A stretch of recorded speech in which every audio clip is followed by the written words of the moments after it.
ናሆምና ምሩን ለማለያየት እሌኒ ቆርጣ ተነስታለች። ጭራሽ እንደውም ከሴት ጋር ናሆም ሀበሻ ቀሚስ ለብሶ የነበረበትን እንትን እንግዲህ ሰታታለች። እንደውም ኤክስ አድርጋበት ምናምን ሁላና ስጦታለሽ ያለችውን እንግዲህ ይሄ ነው ስጦታ የላከችላት። ናሆማም ይሄን ነገር ሲያየው እጅግ በጣም ነበር የደነገጠው። ምክንያቱም ይሄ ነገር ይፈጠራልና ይሆናል ብሎ ያልጠበቀው ነገር ነበር የተፈጠረው። ሀባይቦቼ በጣም ከባድ ነገር ተፈጥሯል። ሰላም ውድ የተከበራችሁ የቻናሌ ተከታታዮች እንዴት ናችሁ? ከኔ ጋር ሁሉ ሰላም ነው።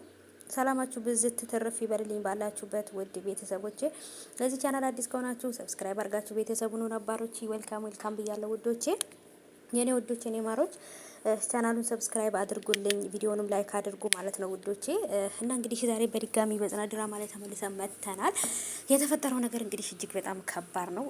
አሁን ላይ ምህሩ እጅግ በጣም ከባድ ስትረስና ህመም ውስጥ ገብታለች።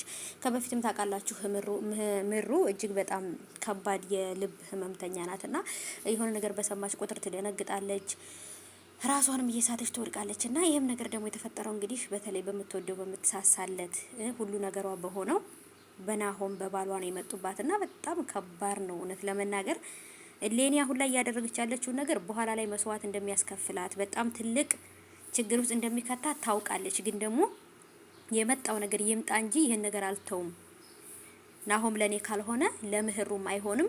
ከሁላችንም ጋር ደግሞ ሳይሆን ብቻውን ይቀር ብላ አስባ እንደሆነ አላውቅም። ብቻ ግን ነገሮችን በጣም ከባድ አድርጋዋለች።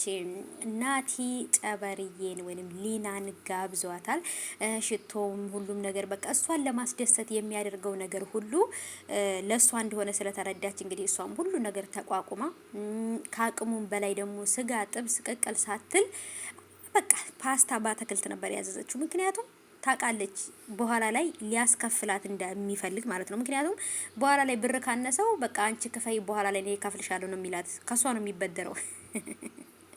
እና ወዶቼ ብቻ ከባድ ነው። ብቻ ግን ያው አለ አይደል በቃ ለፍቅር ያለውን እንትን አሳይቷል። እሷን ለማስደሰት ብዙ ነገር አድርጓል። ሊና ልትረዳው ይገባል። እንደወደዳት እንዳፈቀራት ትረዳው፣ በቃ ትረዳውና ምህሩና ናሆማም ደግሞ ከዚህ ካሉበት ነገር ውስጥ ወጥተው ቬሎ ልብስ ምናምን ሁሉ ነገር እየመረጡ ነበረ ከሂዊ ጋር ሆነውና በጣም ነበር ደስ የሚለው። ግን ደግሞ አሁን ላይ እንዳያችሁት ደግሞ ከደስታቸው ላይ ውሃ ከልሳበታለች ሌኒ የምትባል ሰይጣን። ከባድ ነው እንግዲህ ሌላ ሴት አዘጋጅታ ናሆም ፍቅረኛ ነው ወይንም ባሌ ነው ብላ እንትን ለማለት እየሞከረች ነው።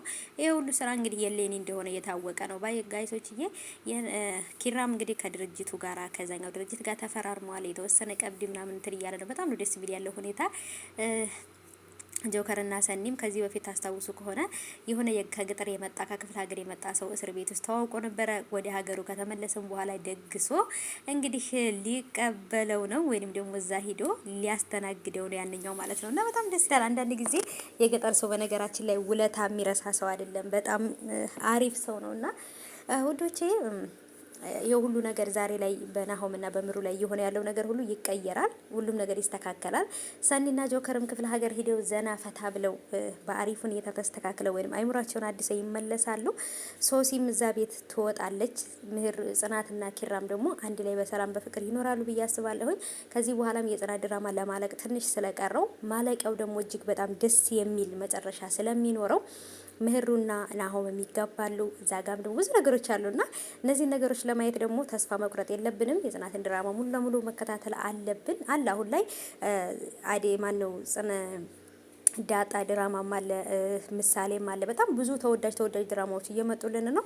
የጽናትም ድራማ ደግሞ አሁን ላይ ወደ መጨረሻው አካባቢ ደርሷል። ግን ደግሞ መጨረሻውን ለማየት መታገስ ይጠበቅብናል። እንጠብቅ። በጣም በአሪፍ ሁኔታ ነው የሚያልቀው።